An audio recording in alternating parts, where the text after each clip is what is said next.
8 de la mañana con 17 minutos, ya 8 con 17 minutos. Saludamos con nuestro segundo invitado. Nos acompaña vía telemática Fernando Cedeño, presidente de la Comisión de Justicia de la Asamblea Nacional.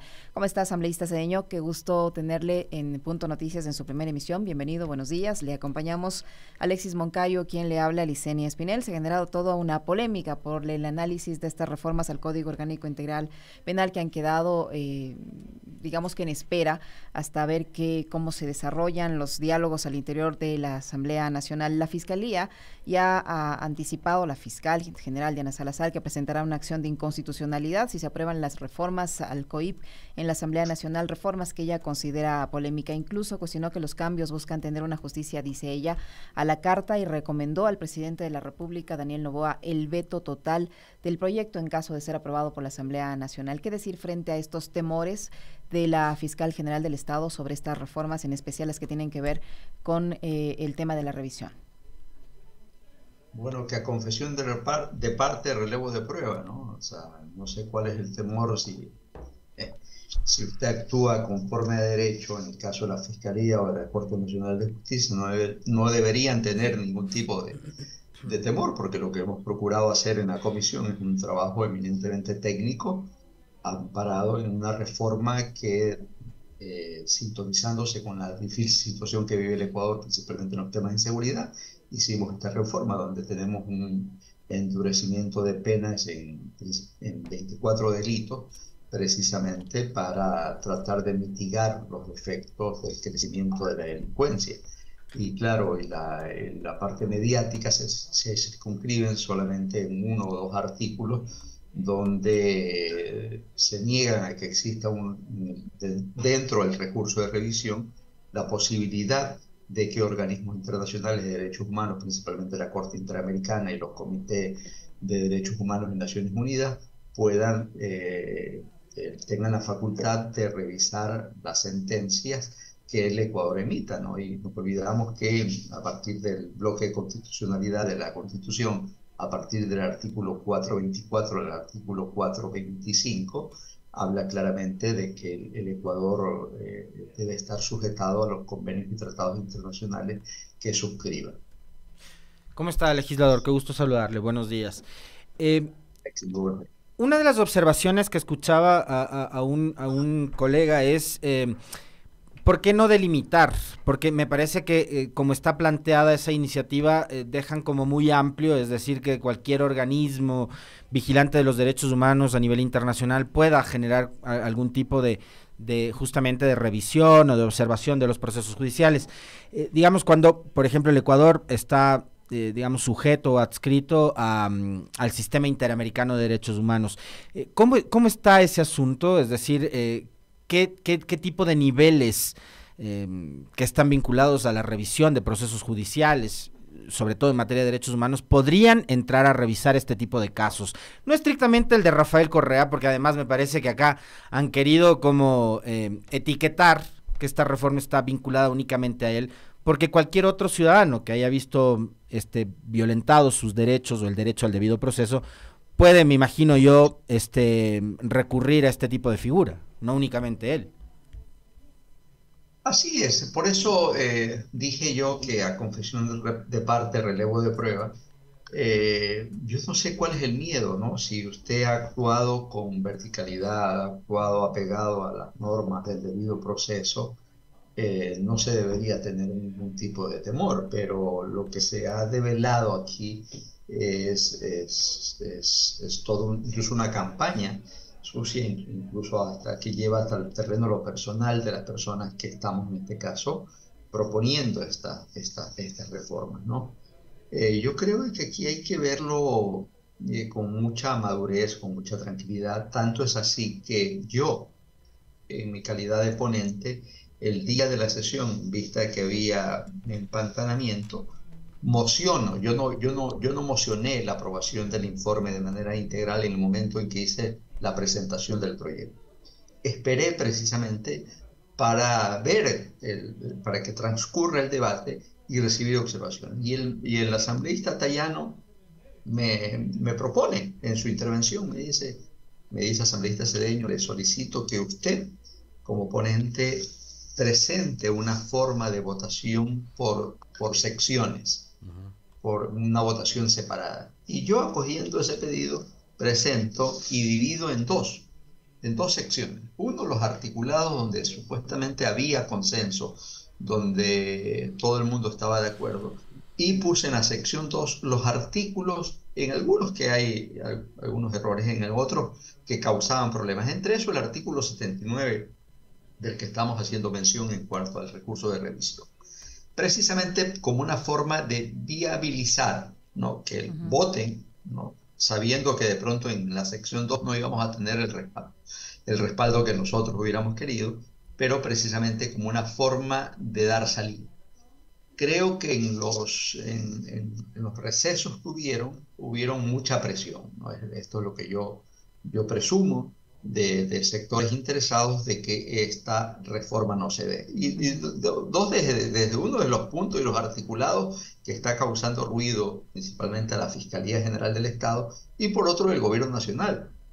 Porque si se aprueba esta reforma, la consulta popular no tendría razón de ser. ¿Por qué? Principalmente en las preguntas, porque gran parte de las preguntas que están relacionadas al tema COVID estarían resueltas con la aprobación de esta reforma legal. Entonces, por lo tanto, estaríamos gastando $60 millones de manera inútil, que bien pueden servir precisamente para fortalecer a la fuerza pública en su lucha contra el crimen organizado. Asambleísta, yo no entiendo si es que la Constitución, nuestra Constitución, ya reconoce la obligatoriedad de los informes que adoptan los comités de derechos humanos de las Naciones Unidas, y si las sentencias de la Corte Interamericana de Derechos Humanos son vinculantes y constituyen de por sí jurisprudencia, porque nosotros somos suscriptores de esos convenios. ¿Por qué tanta oposición a estas propuestas para incluir estos dos puntos en el recurso de revisión? No entiendo. Yo tampoco entiendo, por eso digo qué es lo que realmente es más, al principio, porque todos lo circunscriben, o sea, estamos menospreciando, yo creo que estamos ofendiendo a estos organismos, como que si el influjo psíquico también irradiaría a organismos internacionales, ¿no? Realmente es un miedo infundado, siempre y cuando usted haya actuado conforme a derecho, pero la señora fiscal se convierte en un actor político importante en el país, donde a partir de sus manifiestos ella realiza. Yo creo que el nivel por eso incluso nosotros nos sostenemos en seguir llevando el juicio político a la señora fiscal, donde claramente ella se ve que persigue personas y no delitos, ¿no? Y esto es grave para la institucionalidad democrática, grave para la justicia en el país. Yo creo que el Ecuador vive una desinstitucionalización muy grave, que se agudiza o que inicia a partir del periodo en que el doctor Trujillo llegó al Consejo de Participación Ciudadana Transitorio y desbarataron toda la institucionalidad que se trataba de fortalecer a partir de la constituyente de Montecristi, ¿no? Y ahorita vemos las consecuencias, ¿no? Cada vez que sale algo, por ejemplo, en el famoso caso Metástasis, yo creo que a todos los ecuatorianos nos horroriza de ver que de pronto ahorita la comandante general de la policía de ese tiempo esté también en relación con el crimen organizado, o que ministros de Estado, cosas de ese tipo. Realmente no terminamos de sorprendernos. En los últimos días hemos visto que la fiscal ha entrado en una campaña abierta de confrontación, no sé si con la Asamblea en general, pero sí con la bancada a la que usted pertenece, legislador, que es con la bancada de la Revolución Ciudadana, por efecto de estas reformas que podrían, si es que se aprueban, podrían poner en entredicho a nivel internacional una sentencia que es muy cuestionada, que es la del caso Sobornos, que incluso a partir de una serie de entrevistas que ha brindado durante los últimos días la fiscal, creo que nos va quedando cada vez más claro que va a ser muy difícil que ella la sostenga, la justifique y defienda, si es que se plantea en un tribunal de justicia equilibrado, objetivo, sin interferencias de la política, que es lo que ha pasado en este país. Además hay que ver quiénes fueron parte de los tribunales que juzgaron el caso Sobornos, ¿no? Uno de ellos es Wilman Terán, por poner un ejemplo. Entonces hoy el señor Terán ha sido linchado por los medios de comunicación, pero en su momento, cuando se encargaba de sentenciar a Correa, era aplaudido. La señora fiscal ha hecho agenda de medios y ha estado en algunos en donde ha grabado entrevistas. entrevistas que siguen un mismo libreto, en donde se dice exactamente lo mismo, donde no se sale justamente de ese libreto, entrevistas en donde no le han preguntado, por ejemplo, ¿por qué hasta el sol de hoy no le has llamado a dar declaraciones a la comandante Varela, que es alias la madrina, como le llaman en un informe que consta dentro de las investigaciones, brillantes investigaciones que hacía Fernando Villavicencio? Y la señora fiscal ha dicho, capaz que el caso Metástasis coincide en los tiempos con el juicio político de la Asamblea Nacional. Finalmente, la Fiscalía actúa también como un operador político. ¿Qué tanto daño o qué tanto beneficia esto al sistema judicial del país, que ya hace mucho tiempo está en crisis y en entredicho? Y qué, digamos, ¿en qué contexto les pone a ustedes también como Asamblea, no? Bueno, por eso es que nosotros, yo pongo como antecedente el tema del gobierno de Moreno, ¿no? Donde claramente se ve en el afán de perseguir a una organización política, a determinadas personas o actores políticos, se ha metido mano. Recordemos que estuvimos 9 meses en Corte Constitucional, y claro, al final nombraron una corte a la carta, ¿no? Y las consecuencias de ese desbarajuste institucional lo estamos sufriendo. Y es una pena que yo siempre veo que el tema de las consultas populares, el pueblo en los temas económicos, en los temas, es sabio. Yo recuerdo, por ejemplo, que en el gobierno de Sixto Durán Ballester se pretendió privatizar el IES y no pasó, no pasó. Y A yo través de decía, consulta claro, la popular gente creo que fue, ¿no? a través de consulta popular. Lo que quiero hacer es la comparación cómo, por ejemplo, en una consulta del 7 veces sí, el pueblo y toda la clase política, y eso es importante también nunca olvidarnos, votó o apoyó el 7 veces sí. Y a partir del 7, claro, eran temas institucionales, eran temas de la estructura. Me acuerdo que pusieron como pregunta que los miembros del Consejo de Participación Ciudadana no sean designados mediante concurso de mérito y oposición, sino mediante el voto popular. Perfecto, sonaba bien y la gente votó. Pero ¿qué pasó después, por ejemplo? Para poner el ejemplo del Consejo de Participación, nombraron a las autoridades de elección popular, se dieron cuenta que habían perdido una mayoría, juicio político, pero al mes y medio. Entonces, y eso es las consecuencias de eso, de no respetar la institucionalidad democrática. Estamos viviendo la situación provocada por eso. Y estas personas que hablan de democracia les molesta, por eso les molesta la existencia del Consejo de Participación, por eso les incomoda la forma de designación de los organismos de control, porque quieren volver al reparto, ¿no? A que sea vía Asamblea Nacional en función de mayorías, designar a dedo. Y eso es lo que siempre ha existido en el Ecuador, por eso les molesta lo que se hizo en Montecristo. Pero ya volviendo a la situación actual, es la construcción y este contubernio. ¿Por qué? Porque en el gobierno de Moreno no solo que se dio esto, sino que hubo un pacto que fue, yo le llamo un pacto de toma del control del Estado por parte de todas las organizaciones políticas, por eso apoyaron todos el 7 veces sí, claro, que va desde la izquierda hacia la derecha. Sí. Que va de la izquierda hacia la derecha. Y eso nunca hay que olvidarse. De todas las organizaciones políticas que apoyaron y los actores políticos que apoyaron el 7 veces. Entonces, este acuerdo parte de aniquilar a una organización política, de destruir a una organización política y a sus dirigentes.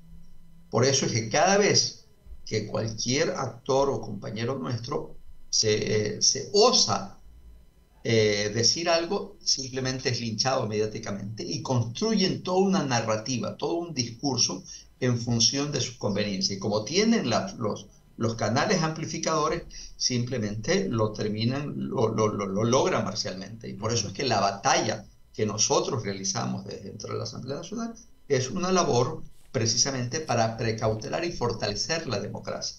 Yo siempre he dicho, lo que pasa es que ellos mismos tienen tanta doble moral que al final dicen una cosa y terminan haciendo otra. Yo creo que uno de los grandes problemas de la política y de los políticos ecuatorianos es que debemos ser coherentes en función de lo que creemos y de lo que hacemos. Asambleísta Cedeño, ¿cómo entender que abogados de la talla del presidente encargado de la Corte Nacional de Justicia, el juez Swin, también se oponga a estas reformas que se plantean en el Código Orgánico Integral Penal y las llame reformas a la Carta? Bueno, todo el mundo tiene derecho a decir lo que pueda, ¿no? Pero lo que sí es claro que al principio, yo al principio no escuchaba ningún argumento de carácter político, ¿no? Perdón, de jurídico, y se suscribían exclusivamente al terreno de la política, ¿no? Del miedo, y es más, sin ningún rubor, decían precisamente de que este tema es un tema que beneficia. Y claro, construyen una narrativa en función de la impunidad. Oiga, ¿qué más impunidad es la actuación de la señora fiscal general del Estado, donde ella administra una justicia a la carta? Ujú. ¿Qué pasa con los casos INA Paper, por ejemplo? ¿Qué pasa con el caso Pandora Paper? Ujú. ¿Qué pasa en la investigación? Y que ayer creo que lo dijo, sí, lo hemos citado al expresidente Guillermo Lasso, pero no ha acudido. ¿Usted cree que en otras acciones no hacía un acto urgente y le allanaba la casa a cualquier otro ciudadano, como está acostumbrado a hacer? Peor que eso, en el caso que usted cita, y qué bueno que lo menciona, mañana voy a comentar sobre este tema, asambleísta. Ella dice que se han tomado Vamos versiones, avanzando, entonces. que se han tomado versiones de Guillermo Lasso. Pero fíjese usted, lo que a mí me llama la atención poderosamente es que hay casos que la fiscalía los publicita. O sea, en el caso Metástasis publicó Eso, todos los chats. Ha habido otros casos en donde los allanamientos han sido acompañados de cámaras de televisión, con transmisiones incluso en vivo. Y hay otros casos en los que manejan con absoluta reserva, como que si fuera, y digo, yo creo que la justicia debería actuar objetivamente, como ella se llena tanto la boca hablando de que es objetiva y técnica, debería ser así en todos los casos. O sea, todos los casos de manera reservada, pero fíjese, hay algunos casos en donde la fiscalía mismo, con sus panas periodistas, porque sabemos además cuáles son los de la Gallada, cercanos a la señora fiscal, cercanos a María Paula Romo, en su momento cercanos a Carrillo, a Varela, a la policía, a quienes les filtran capturas de chats, y eso es motivo de notas de prensa, incluso poniendo en riesgo las investigaciones. Entonces, a Lasso sí le han tomado versiones, pero los ecuatorianos no tenemos idea de cuáles son las versiones de Lasso. Fíjese.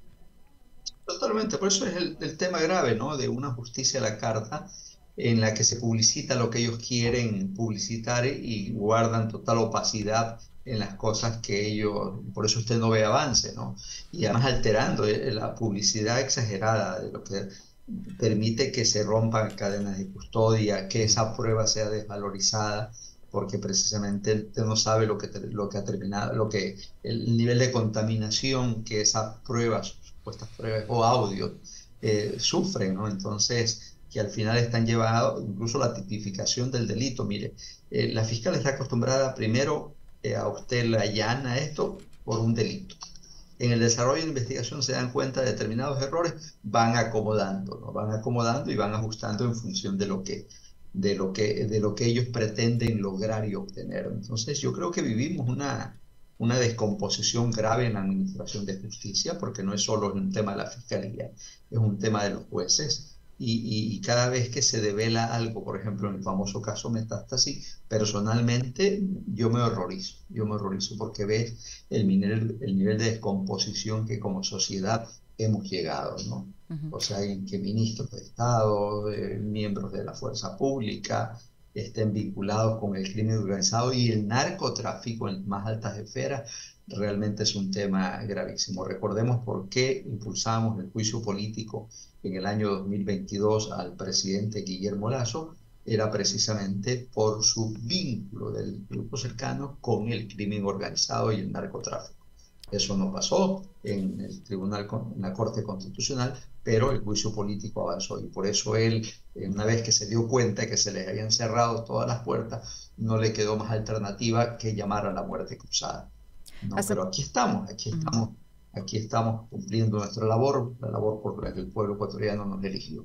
Asambleísta Cedeño, hay sectores que también están levantando alertas respecto, por ejemplo, desde los sectores que defienden los derechos de las mujeres, sobre reformas en el caso del femicidio. Dice que se limitan las razones de género solo a 2 circunstancias y les preguntan a los legisladores qué va a pasar con los femicidas sentenciados cuyas condenas no correspondan a ninguna de las 2 circunstancias que se supone se van a reformar. Esa es una inquietud y la otra que también hay una alerta respecto a la destitución de jueces de la Corte Constitucional que estaría incluida en este proyecto de reformas al COIP. ¿Qué decir sobre esas 2 alertas?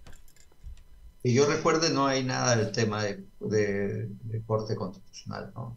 Los artículos, es más, y aquí no sé si lo dije, pero lo repito, yo eh, presenté una moción para buscar una salida dividiendo la votación, precisamente para busquemos consenso, ¿no? Esto no se pudo dar, el presidente de la Asamblea suspendió, esperemos que en el momento que se reinstale podemos retomar esto. En el tema del femicidio nosotros tipificamos un nuevo delito, que es el feminicidio, ¿no?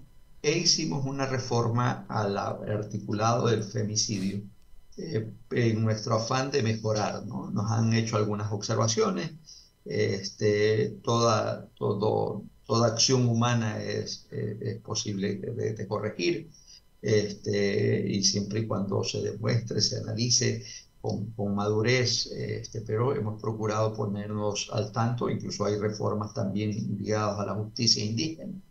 Eh, el trabajo que nosotros desarrollamos en la comisión fue un trabajo arduo, un trabajo en el que realizamos cerca de 13 sesiones de la comisión, donde invitamos a todas las autoridades del Estado, hubo representantes de la Corte Nacional de Justicia, hubo representantes de la Fiscalía General del Estado, de la Defensoría del Pueblo, de la SNAI, bueno, de una serie de organismos, y también de juristas, ¿no? Cuando digo juristas me refiero a personas expertas en derecho penal, en derecho constitucional, en temas de género, en temas de niñez, porque se pretendía meter todo el tema de imputabilidad a los menores de edad, cosa que a nosotros no nos pareció correcto hacerlo, porque somos sensibles del tema de menores. Puede ser que se haya deslizado errores y estamos dispuestos a subsanarlos en los momentos adecuados. ¿Qué viene ahora? ¿Cuándo hay una fecha para la reinstalación del debate o todavía no? ¿Hay un Bueno, límite para tratarlo? hasta ahora no, porque ya está hecha las convocatorias para el día martes y creo que el día miércoles, no sé por qué, una sesión solemne, no sé qué fecha conmemoramos este jueves, este miércoles, perdón, va a estar el presidente de la República, pero no tenemos todavía la convocatoria del día jueves, ¿no? Uh-huh.